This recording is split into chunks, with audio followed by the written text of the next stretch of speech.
This would be a top lane for Impact. Yep.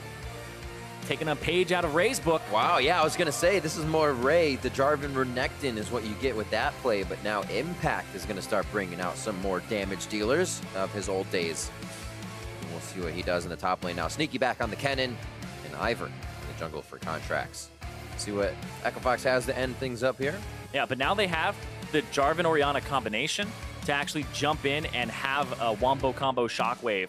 But now they also have the Kennen on AD, so we'll see how that actually fares here in that bottom lane, because this could become a kill lane. Kennen AD actually pairs incredibly well with any playmaking support. You think back to Fnatic playing it in Europe, and they would play it with things like Camille that had an engage and can lock people up. And this is, now that the meta's kind of shifted towards those playmaking supports, you land a hook, you get a Kennen stun, followed by another stun from an ultimate, and you're just good to go at that point and lock people down. Play for flashes, and then just kill. Yep. Blade of the Rune King builds make you so annoying as well with the movement speed, because you usually don't get that much movement speed out of an AD carry. You might have Adrenaline Rush on Draven or a few other things, but being able to kite so well on the Kennen, something FOX will have to be careful of if Sneaky goes into his kind of, not split push mode, but he was really going to the side lanes last time he played this and giving hell to whoever was there. Heading into our second game, hashtag C9 win, hashtag Fox win as we head into game. Looks like the picks and bans has focused Froggen to get a good Taliyah game here in the mid lane. Gragas and Lee Sin to be aggressive early to Contractz Ivern in the jungle. So we'll see how that works out. Yep, Cloud9 once again, a little bit more scaling in their composition, just looking for the shields and Contractz to kind of help out. And I feel like this is a composition that's going to be more team fighty. A lot of that, well, pretty much team fighty is the way they were before. I'll take it. But we're looking for another late game from C9, and FOX looking for a little bit more of that early action. All right, we are on to the Rift. Gonna see the buys a few Doran Shield as of late. Just waiting for Looper. Slow buy. Goes for the ring. So he's gonna start stacking those as usual. And blinging out on the Gragas top. So what would be kind of your first look here? Besides our Raptor back and forth, what kind of would be a good option for Greg to start off seeing these lanes of C9? It really depends in terms of like where he wants to gank. First, whenever you're up against an Ivern, rule number one, make sure you get your own camps first, or you have a way to counter and get his camps, because otherwise you don't really have any avenue to gank. So he could start on the Raptors, but the question is, the Contractz pull something shady and go to his bottom side or take his camps. So the team has to be ready and set up for possibility that they get invaded by this Ivern. But after that, I feel like you can free up that mid laner or that bottom. I would mostly focus that lane early. I feel like the bottom lane, though, is kind of riskier because of the fact that there's a Thresh. Minions have spawned. Yeah, Smoothie's been hitting a lot of hooks, also going for Ignite on both sides of this game. Oh. Ooh. Talk a little bit about Smoothie. Gonna curse him. Looks like he'll get out alive, though. Yeah, they're looking for where the Ivern is and at least just invading there. But Contract's actually going to start on this side. They got the ward down, and now they'll spot him as well.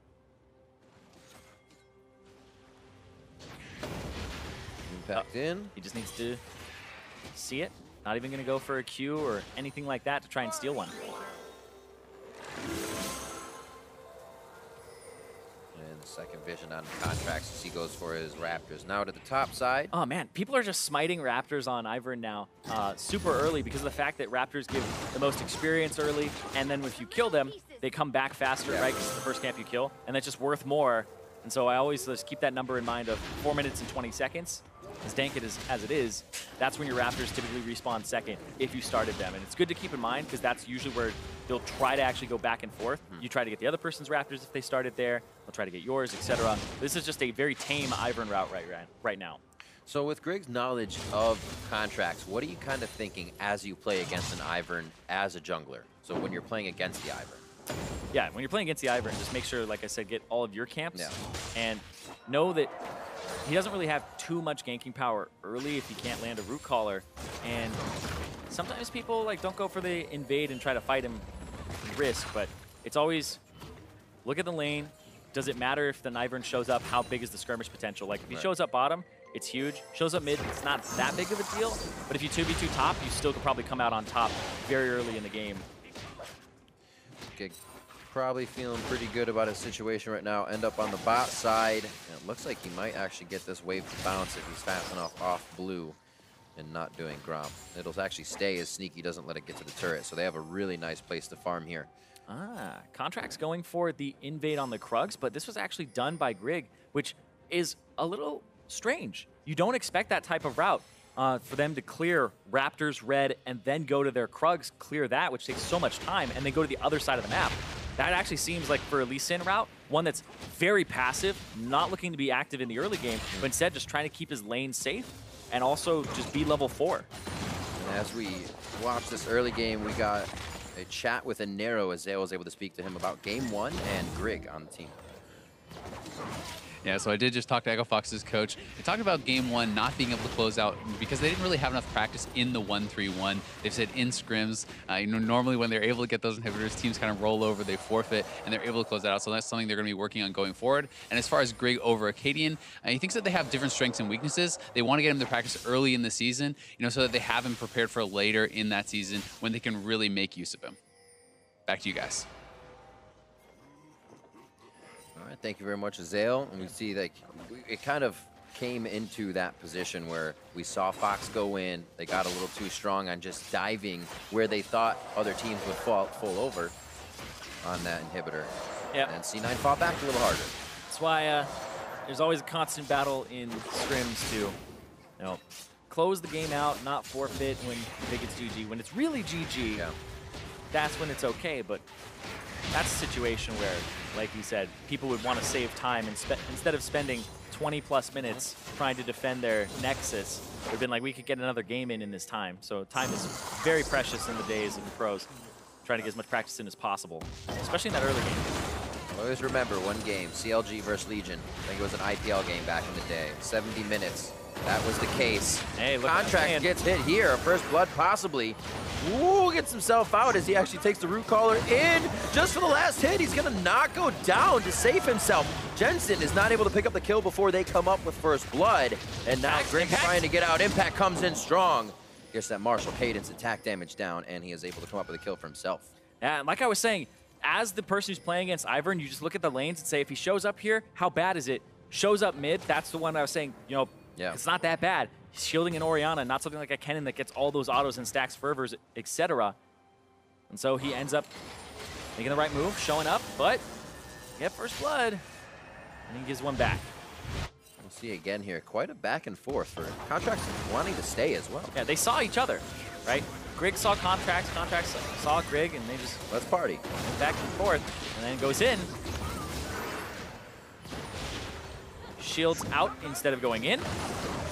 Let's get that shield damage. Ah, it was very close. They actually just going the other way there. And Jensen seemed like he wanted to flash to help out there, just being up against the wall, but Impact completed the teleport and actually does not get interrupted on his flag and drag to actually deal the damage. Looper's down as well. We'll have his up faster. We'll see if a play can come off of that later. And look at this already in the bot lane, being zoned off. Keith and Gate not having too much fun. CS is even for now. We'll have to see if Sneaky can start to get this damage delivered in with Smoothie. Yep. There you Smoothie. Pretty late hook there in terms of when you would want to throw it out, but looking more for Keith than for Gate. Actually could make an interesting combo if I think of the timings, right? Your flame might almost be up once you pull yourself back in. But Gate was able to squeak behind the minion wave. And they also have to remember there is an exhaust to the ignite down there, so they'll be able to just shut down Sneaky if they do try to go all in. Fox playing safe, but also somewhat aggressive. Their turret getting pushed in now, so they should be able to farm well. 1-to-1 as we just saw that action in the mid lane. We were wondering if Grig and Contractz would be active early. Again, the answer is yes. Walking up. He just needs it back there. So Gate was holding for Keith as Keith went for his Bilgewater Cutlass as Sneaky waited for a later back. Right now, we'll see what Grig does. See, hit level 6. Question is he that flash dependent on making or requiring it to make a play? Right. Shouldn't be too hard against an Orianna, maybe an Impact Jarvan. little trickier to get into the lane here, but if Looper can land a nice attack. I feel like Looper could maybe hit him into the turret there and be really aggressive. As soon as he went in, arm into the turret, get your body slam into him afterwards. You know Impact doesn't have flash. We're playing really safe because what if the Ivern's there? Oh. There's the wall from Froggen. Obviously won't take it over. Forces the flash from Jensen. Simple play, huge payoff. Yeah, and how many Taliyah walls have you seen during the laning phase like that? You don't. Yeah. It hasn't been a very common occurrence. We're seeing that more and more. And like I said, the reason that Taliyah just started showing up is that everybody was like, oh, we can, you know, experiment with this character now, experiment with this champion, and figure out what our ranges are. I think 90% of the first walls I've seen in a game like past is somewhere towards the bottom lane. They're trying to cut off the 2v. During the early parts of the game, yeah, trying to go for a dive. It's interesting as well because it's kind of a Froggen type play to play around the mid lane itself instead of giving the resources away. Right. Use this ghost to make sure that came in as well. Yeah. His flash will be up soon. But problem here is that Froggen does not get a blue buff. It gets handed off to Jensen after Contractz picks it up via Ivern, and Grig goes to the top side. No flash here onto Impact. We'll see Looper gonna walk up. Oh, they knocked the flag just out of the flag. He can Q now, but still not enough time to make it happen. Pretty heady play though for what he was trying to do to get out of it. Yeah, and just barely making it out as well. Looper, another turret shot would have done him in there. They're gonna get some damage on this top turret, and Impact does not have his TP to come back up here. They'll try to get that Mountain Drake in return on Cloud9 side, at least trade something back for the death of their top laner. You can see Froggen hovering top, making sure he does not see that Jensen's trying to make his way over there at any point in time. And also the team is able to get Dragon there, so C9 getting themselves something off the ball as they lose their top laner. Nope. I'll say pretty aggressive push here, hold by Jensen and Contractz just on the right. As they keep Froggen off the turret. Smoothie a little farther than he wants to be here. Yeah. Looks like the box will keep him alive. His mid laner a little bit closer though. And there's Contractz too. Throwing down the slicing maelstrom, flash by Gage gets him just out of range. It's very easy to walk after that and think you can get the stun. Sneaky knows the distance and pulls back. We'll get that teleport. Lupus just came up. Yeah. Uses it right away. He's got body slam flash as well. Could try to make a play on Jensen, but that's just too risky. And they saw him teleport in there. I believe there was a ward right on top of his ward just a moment ago, as well as that one there. Warding out the wards. Yeah. There's a ward that expired. Saw him channeling. Gives up something top, though. Gives up some advantage that he had. One of those things where you teleport away and then you lose a few minions, and now it's back to even after you bullied the top laner. But that top turret, that's not going away in terms of damage just yet. Still standing. But the mid lane turret actually took a bit of a beating for Echo Fox. Oh, Froggen has a turret that's not that healthy. You may see the repeat in the sense for Echo Fox towards the top. Krug's being cleared by Grig here. Looper may get an inside ward to make sure they can get this dive on, and that held off now by the fact that he'll see Contractz on the other side. Hello! Still take it. That's great. Yeah, Froggen. Wall is up. Wall is up. Oh. He can flag and drag over the wall. They may try to bounce him back across it. And they don't decide to use it whatsoever. They were actually probably hoping for Contractz to be in that fight as well for the 3v2. They're going to lose mid-turret here. This might be first turret going over to Cloud9. They need Contractz in a great spot. Contractz just going to stall Froggen from getting there. He's going to wait for everybody else to show up. This is actually a 4v3. They're collapsing. They have Smoothie here too. They're going to go for the fight instead of go for top. Mid could go down as a result. Still Impact low. Daisy on the front line trying to get the 3-hit knockup in. Forces. And that is going to hurt for Jensen. He's locked in by Fox as they rotate from the bottom all the way up. You can see the Abyssal Voyage was used to clear the distance from coast to coast here for Echo Fox. And again, they start to secure an early game lead. Insane there. They picked up so many kills off the back of that. They're going to have Sneaky pushing the bottom wave and getting this turret here in a second. We'll see if Keith actually can show up in time and stop it. But that's going to be a mid push, a top push. All these waves are going to go the way of Echo Fox. And no, he's not going to get that turret. Wow. That's actually a big stop for them. Yeah, they're going to get this Ivern down here, though. Keith just needs to focus on that minion wave. Yikes. Chain of Corruption was up. He'd be in a different position right now, but Sneaky knows it's not, and Contractz is there, as you said, to give him a little bit of help. C9 now trying to recoup after that, and Fox will have Rift Herald to use to boot after all of that on the top side. Yeah, it's maximizing your effectiveness. Looper just needs a little bit more damage on this turret, just zoning away Impact, who has not been having a good series so far. Make sure you get that turret first. Go for the turret. Oh, no. Just barely not getting it. So close. And he had the opportunity to get it. Oh, he very much so had the opportunity to get it. He chased past the turret for a moment.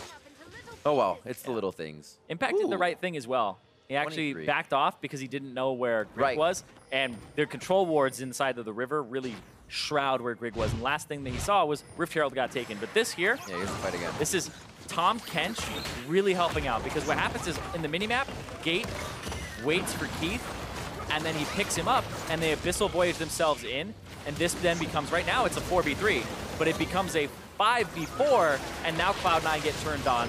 Gate with the right positioning to pick up Keith, and then that wall forces 2 flashes, still gets Contractz over, and Impact was pinched in. It's a beautifully placed wall as well. Good drop on it as well. It's always quick when you have to yell to your teammate, drop the wall! Yeah, as soon as, as soon as he got the flashes, he dropped it. Like, oh, sorry. Everything working now for Echo Fox in the early game, but that does not mean C9 has a few things of their own prepped. Mid goes down, which means C9 now starts to push those wards forward, and we know how much that slowed down Echo Fox last game. Exactly. The pushing of the wards is something that like Cloud9 does so well. Their early game control of the vision, especially those control wards and keeping them around mid, one of their biggest strengths. It's something that allows a player like Jensen to keep shoving up and have pressure. It's the reason he's able to get something like that turret to below half by himself, have Ivern come up once or twice, and then that's how they even get the blue buff, etc. from the enemy team, in which they have complete control of at the moment.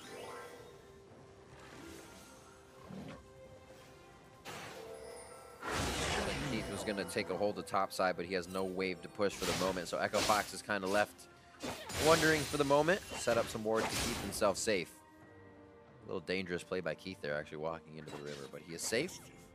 Abyssal Voyage, there it is. Playmaking support comes through, trying to pinch in from 3 different angles. Ooh, it's Froggen this time as well, so even if they need the wall and It's a another 5-man stop off play, they can do it. Looper's going to be there as well. Look at the waves. They're in perfect position here. A little bit of a push for Jensen in mid, and they're going to be able to surf down and make sure Sneaky goes down as Froggen throws another rock.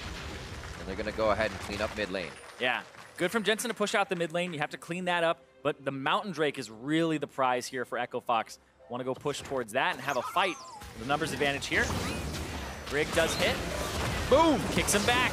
Oh, kicks him back to the belly, to the lick. Who's going to come up with a kill? It is Looper as he drinks him under the table. And now Impact and Jensen have to head towards the bot side. Tri-brush. Good vision for a steal here. Maybe to shockwave over the wall, but that's basically all they got. Don't stand on it. Super early, but still puts pressure on the Grig, and Looper from behind. They're going to go in for the fight. Jensen gets hit back. What a back and forth slingshot. They are going to be able to drop Jensen. His flash is down. And they were not able to win the resulting fight as the shockwave was used on Dragon and also picked up by Fox. Here comes Rift Herald from Grig to knock down this turret. The wave clear is dead. This will be this turret going down here. More than enough. Pick that up. Yeah, we should do a sound effects game. Saw that Reddit post, huh? April Fool's sound effects game. Actually, I didn't. Oh, really? Yeah. There it is again. So the Rift Herald does percentage of its current HP to the turret. So the lower it is, the less damage it'll do to the turret. Baby tap. Yep. All right, here's the Dragon fight one more time. So close to actually looking like it was a C9 Look at Looper engage. this whole time, just chilling back there. How did he get there? The world may never know, Zirene, or until we watch again. and reaching around. But yeah, Keith flashes after, but Looper still had that. Ding. Yeah, the teleport came up big previously.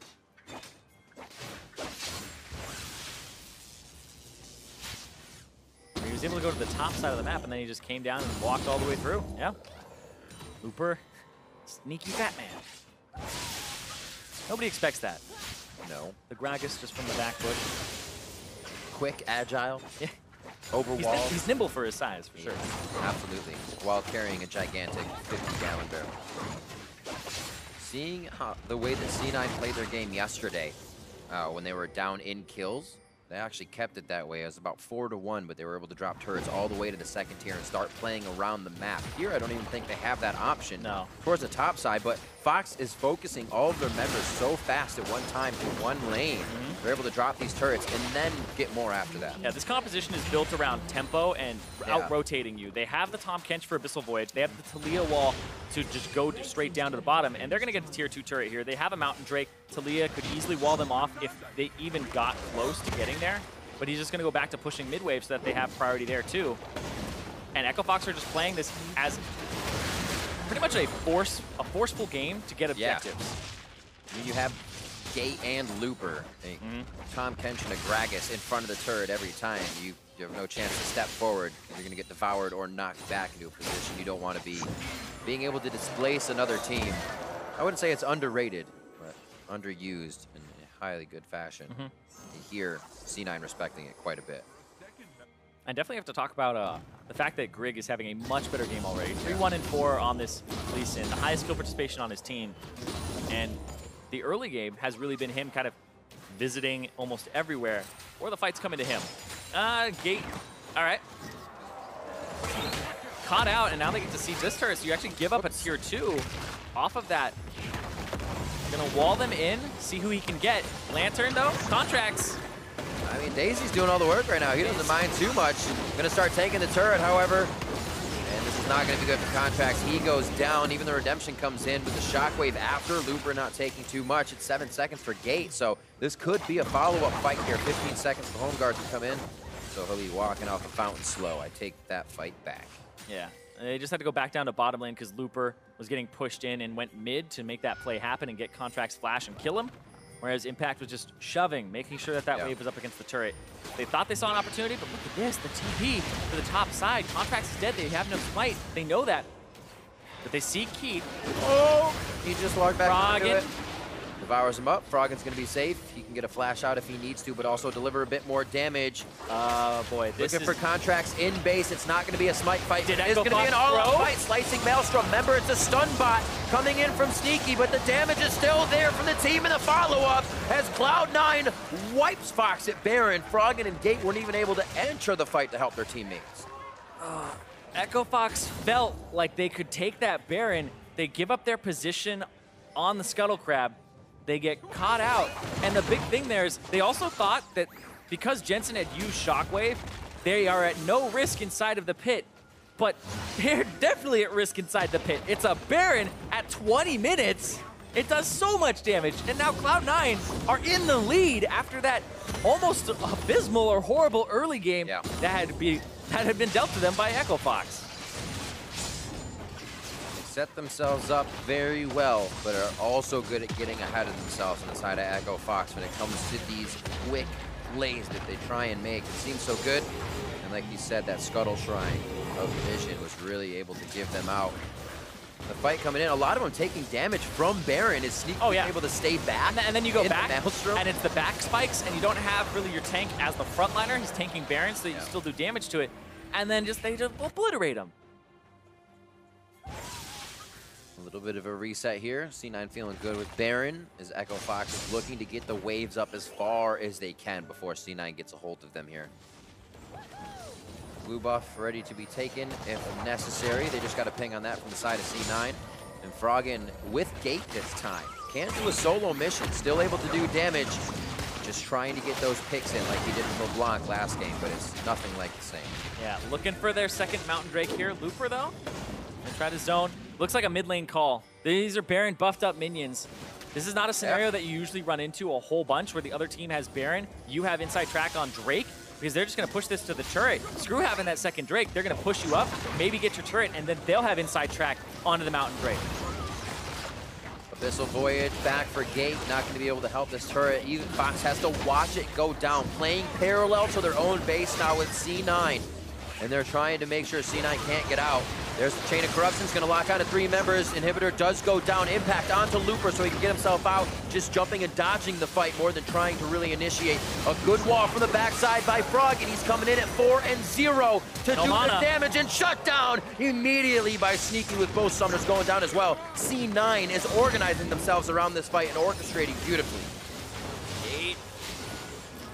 So close, but look at this. C9, they're going to keep pushing. 60 minutes to 23 on the next. It's now 27 minutes on Froggen. Looper on the left side trying to do what he can with barrels. The piercing arrow's not doing that much from Keith. It's the auto attack Varus, and now they're going to try and fight. Grig goes in. They're able to drop one as Smoothie goes down, but that's not much damage. It's just a CC, and you can see C9 going to take game 2 as they also drop Looper. That's 11-9, 11-10 as they pad the score. A triple kill for Jensen, and that's a 2-0 for C9. Are you kidding me?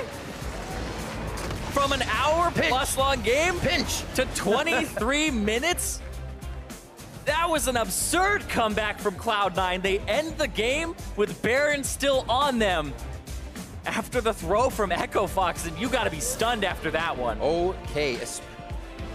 And you had a great early game. Yeah. Like, there's almost nothing you can do about this one but that Baron. There is a callback. You can go and look at this one and say, this decision made the game, because from 20 minutes on is when C9 had controlled the game, and unfortunately it was given to them by Echo Fox. Yeah, that Baron startup was so risky. Single Mountain Drake, 20 minutes in, you don't have as much tankiness as you might think, and you just get shredded by the Baron. There's so many what ifs though. What if they get it? They're so far ahead. But I think the biggest, there's not even a what if, is did they even need it? Yes, I don't think they did. Just because you can take it doesn't mean you should. Yeah, absolutely. I feel like that was one where they walked through wards, they walked through Scuttle to go on it. 100% they know you're on it. Are you looking for a turn? Well, they don't have complete positioning. Are you looking for a take? Well, they don't have a jungler, so you would win the smite fight. Right. But if you're throwing it down on a smite fight, when you have a gold lead, you shouldn't be doing that early in the game. And I can't remember right away. It might have been a Froggen play, right? If that was a full C9 team, anywhere between Pixel Deathbrush at Baron down, he can wall them off, they get it and run top, right? Maybe it didn't happen because we did see Froggen coming from base. He was far to that fight. Him and I believe Gate weren't able to even get in. Yeah, and actually I just got an update. That went from game 1 was the longest, the longest one, and this was the shortest one. This was the fastest game of 2017 Summer. 23:40. So in the same series, both had the longest and the shortest game back to back between these two teams. A topsy-turvy setup here, and I said it on the analyst desk yesterday. It shows us that we have not seen everything yet in the summer split here. People are still finding things out, filing out, brushing off the cobwebs from what happened in the summer split. We see C9 coming back, or spring split. We see C9 coming back to form a little bit, and the other teams, now that they came out starting hot, teams like C9 are finding them out. And like what we're learning a lot here about Echo Fox is that Echo Fox seem like they're actually a pretty damn good team. Absolutely. When they get online. But then the thing is that those calls are sometimes just a little off. Whether it's the 1-3-1 or the Baron call, Echo Fox, this game was 2-0 in favor of Cloud9, but it could have very well have gone the other way just with 1 or 2 different calls. This was crazy close. It really was, and we saw a lot of the stuff being picked up by Fox for this game. Aggression in the early game, again, for Grig on that Lee Sin. He was able to perform and provide results once again. Froggen on the Taliyah, using those mid lane ultimates. Everything goes so well for them. And it's the curse. It's the even week. They out-strat themselves and the even week. Yeah, even week got him 0-2 on this week, but I feel like at that point, it's just purely coincidental. I don't think it's anything where they had a 2-0 week. And before they were saying, or Akaadian was talking about in some of his vlogs, that it was overconfidence. It was him saying, all right, well, we're a really good team. We don't have to practice as much, etc. They're definitely practicing the same amount. And in fact, they're using Grig this whole week and not Akaadian. So you can't even use that as kind of a parallel there. And Grig, I feel like he played pretty well, especially for his first appearance on the stage here at this team this week. So if they are putting him in to get him those repetitions and that growth, then we're seeing some, and those calls like that are something that you can shake off and you can go back, hold your head high, and say, all right, it was a pretty good week, even though it was 0-2. I feel like it's one of the best 0-2s. First week flutters, ups and downs. Best 0-2 you could probably ask for. Expected. Except for the fact it was like a 23-minute game. It was the fastest. It was a crazy series. But for more on that series, let's check in with Azael and Cloud9's playmaking support. Thanks, guys. Great cast on the day. I'm here with Smoothie after a very successful weekend. You know, last week you guys had a bit of a more tough week. You know, a little bit of a slower start than maybe some C9 fans were expecting, but you seem to have picked it up this week. Kind of what changed, and what are you guys trying to build on for this season? I think, like what you said, the biggest thing was us incorporating playmaking supports in our meta. We kind of were stuck in the past. Like, we always won lane with like our Lulu and Karma and stuff, but we didn't really incorporate these new supports that we are really strong right now because of Doran Shield and stuff.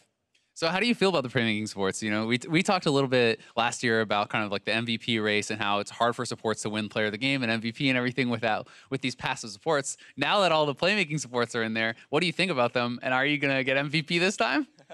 I mean, that's the goal. But I love playmaking supports. I've always been like not a fan of like passive supports like Janna, Lulu, Karma and stuff.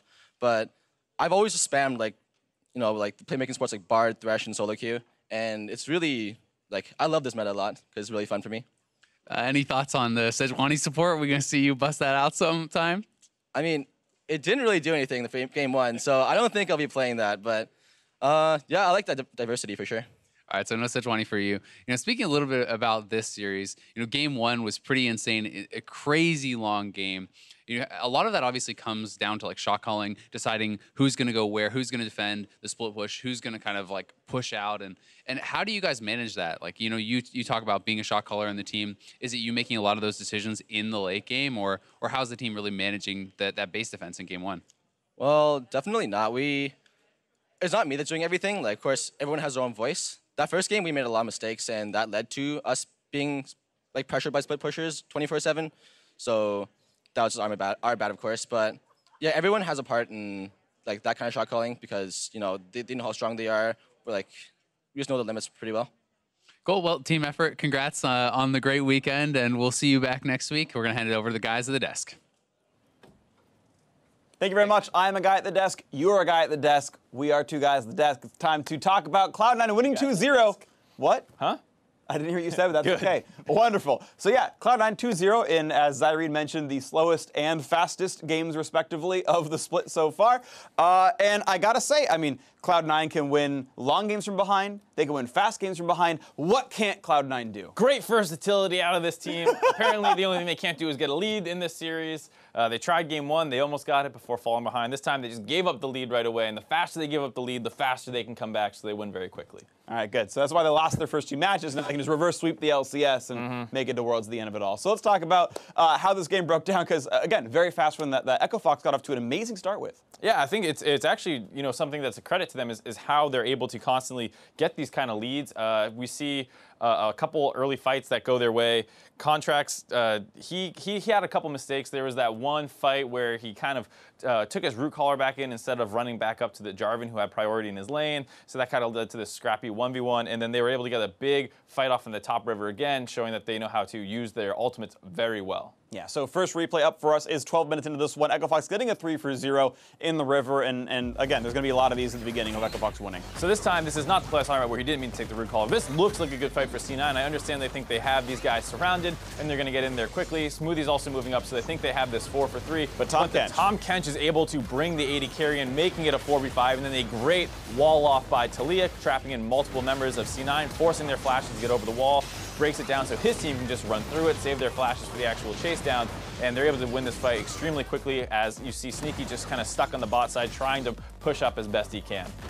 Yeah, and he does manage to actually get first turret off this one. There was an interesting miscommunication where Looper decides to let his minions die to the turret, and it's like 5 HP left, and Sneaky like edges in first turret gold for himself. There's like a little bit of, you know, misplay coming in there. There's a minor There's thing, some times you're like, you want the wave to bounce back for a lot of macro reasons, but it's rarely worth giving up the bonus gold from the first turret advantage. So right. I agree, a bit of a mistake there, kind of probably not aware of exactly what was going on the bot side of the map. So a miscommunication issue there from Echo Fox in the early game, but you know, maybe didn't really determine the outcome. Either way, we do have one more replay to show you, the 20-minute Baron fight that C9 ends up smashing and take the game over. This is a tough one because Taliyah is great at zoning away with the amount of zone control she has, as well as the fact that her ultimate can block off the entrances. Once he gets forced out of the fight, they're really not that strong, and you see Sneaky force them to choose between finishing the Baron and dealing with him, and they make the bad decision of not dealing with him. So Sneaky's able to get huge stuns off, dealing damage this entire time. Murray eventually gets past that Taliyah because she was too low. They clean up this fight, and then they're able to take the Baron as well and instantly swing the game back in their favor.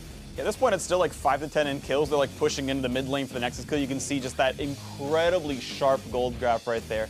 20 minutes in, Baron spawns, and EpicSkillshot loses the game immediately. It's nice to use your Taliyah for that kind of zoning power, but she's also great for burning the Baron down. So if you're making that kind of call and you're trying to 3-man Baron just 20 minutes in the game, you do not have nearly enough damage or tankiness to do that quickly. A single Mountain Dragon is not enough to like boost the rate at which you do that. So if you're not committed to burning that down or turning off, and they're trying to do this kind of split Taliyah zone, you guys do Baron, it's way too early in the game to force a play like that, just not aware of how strong they are. Yeah, so I mean, sure, I mean, absolutely the case though, but that definitely a large mistake from EpicSkillshot.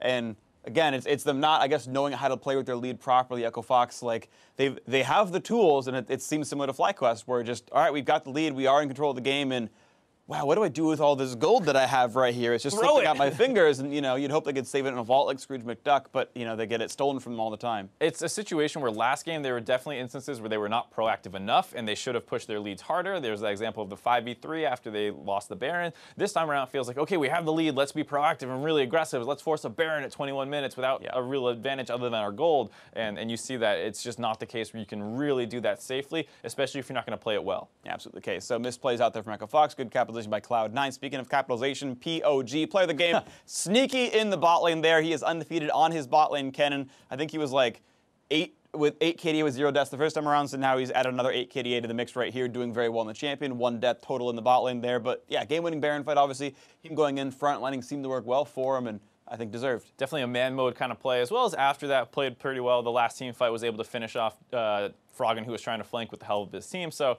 he played the game very well, didn't get beat up at all, and that's kind of the scary thing with Kennen is he does have a strong laning phase. You need to play aggressive, but if you fall behind, kind of useless. Was able to stay relevant throughout the game, and then, like you said, make that big play.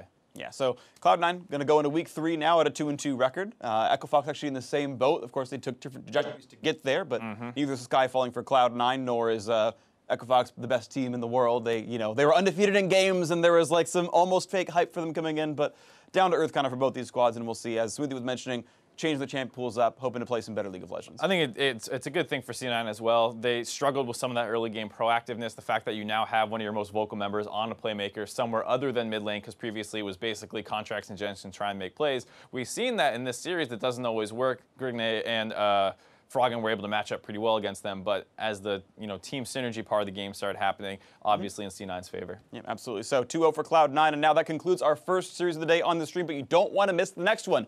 When we return, Counter Logic Gaming takes